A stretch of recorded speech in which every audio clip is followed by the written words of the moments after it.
Perth వేదికగా ఆతిథ్య ఆస్ట్రేలియాతో జరిగిన తొలి వన్డే మ్యాచ్లో టీమిండియా ఓడిపోయిన సంగతి తెలిసిందే. ఈ మ్యాచ్లో టీమిండియా ఓటమి కన్నా తుది జట్టు ఎంపికపైనే అంతటా విమర్శలు వస్తున్నాయి. తాజాగా ఈ అంశంపైనే టీమిండియా దిగ్గజ ఆటగాళ్లు కృష్ణమాచారి శ్రీకాంత్, మహ్మద్ కైఫ్ కూడా స్పందించారు. వాళ్ళు కూడా తొలి వన్డేకు టీమిండియా తుది జట్టు ఎంపికను తప్పుబట్టారు.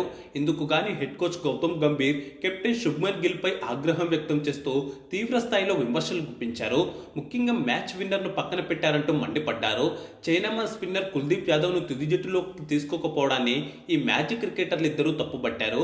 ఈ మేరకు team India head coach Gautam Gambhir పై నిప్పులు చెరిగిన మాజీ cricketer Krishnamachari Srikkanth match winner ను పక్కన పడితే ఫలితం ఇలానే ఉంటుందని విమర్శించాడు.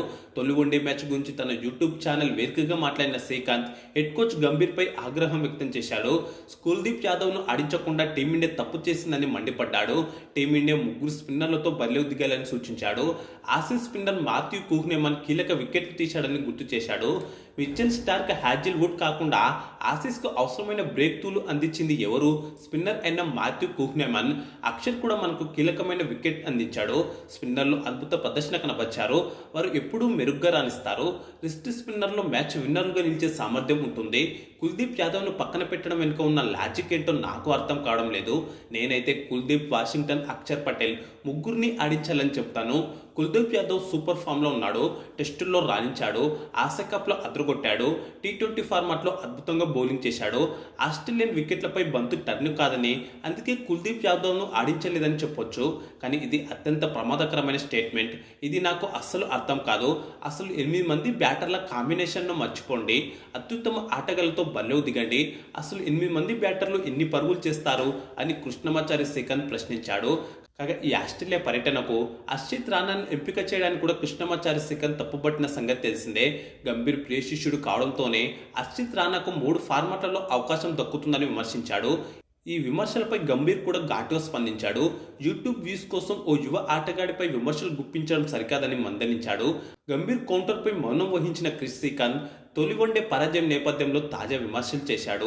మరో టీమిండియా మాజీ క్రికెటర్ మహ్మద్ కైఫ్ కూడా కుల్దీప్ యాదవ్ను పక్కన పెట్టడంపై తన యూట్యూబ్ ఛానల్ వేదికగా విమర్శలు గుప్పించాడు. పార్ట్ టైం బౌలర్లతో విజయాలు సాధించలేమని అభిప్రాయపడ్డాడు. వికెట్ టేకింగ్ బౌలర్ అయిన కుల్దీప్ యాదవ్ను తుది జట్టులో ఆడించాలని సూచించాడు. ఆస్ట్రేలియా పర్యటన భారత బౌలర్లతో పాటు కెప్టెన్ శుభ్మన్ గిల్ సామర్థ్యానికి కూడా పరీక్ష. తుది జట్టులో కుల్దీప్ యాదవ్కు చోటు కల్పించలేదు. అన్ని విభాగాలను కవర్ చేశారు. కానీ వికెట్ టేకింగ్ బౌలర్ను జట్టులోకి తీసుకోలేదు. కుల్దీప్ యాదవ్ను ఆడించకపోవడం నిరాశకు గురిచేసింది. ఆసీస్ స్పిన్నర్ మాథ్యూ కుహ్నెమన్ కూడా 2 వికెట్లు తీశాడు. క్వాంటిటీ కోసం క్వాలిటీ విషయంలో రాజీ పడ్డారు. ప్రస్తుతం జట్టులో చాలా మంది పార్ట్ టైం బౌలర్ ఉన్నారు. నితీష్ కుమార్ రెడ్డి పూర్తిస్థాయి బౌలర్ కాదు. పెర్త్ వికెట్పై వాషింగ్టన్ సుందర్ కూడా పూర్తిస్థాయి బౌలర్ కాదు. బౌలర్గా హర్షిత్ రాణా తీవ్రంగా నిరాశపరిచాడు.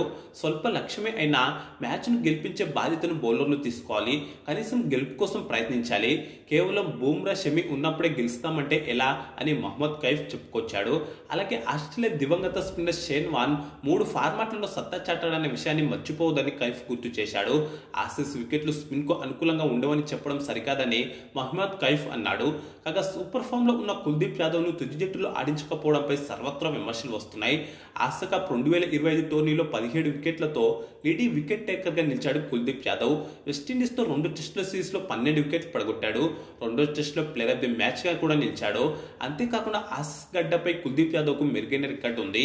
ఇక్కడ 23 మ్యాచ్లు ఆడి 31 వికెట్లు పడగొట్టాడు. కానీ ఎక్స్ట్రా బ్యాటర్ కోసం టీమిండియా కుల్దీప్ యాదవ్ను పక్కన పెడుతుంది. ఇప్పుడే కాదు, గత ఇంగ్లాండ్ పర్యటనలోనూ జట్టులో ఉన్న ఏకైక నాణ్యమైన స్పిన్నర్ కుల్దీప్ యాదవ్ను పక్కన పెట్టారు. చూడాలి మరి గురువారం జరిగే 2వ వన్డేలోనైనా కుల్దీప్ యాదవ్ను తుది జట్టులోకి తీసుకుంటారో లేదో. ఇక ఈ వీడియోకు లైక్, కామెంట్, షేర్ చేసి ఛానల్ను సబ్స్క్రైబ్ చేసుకోండి.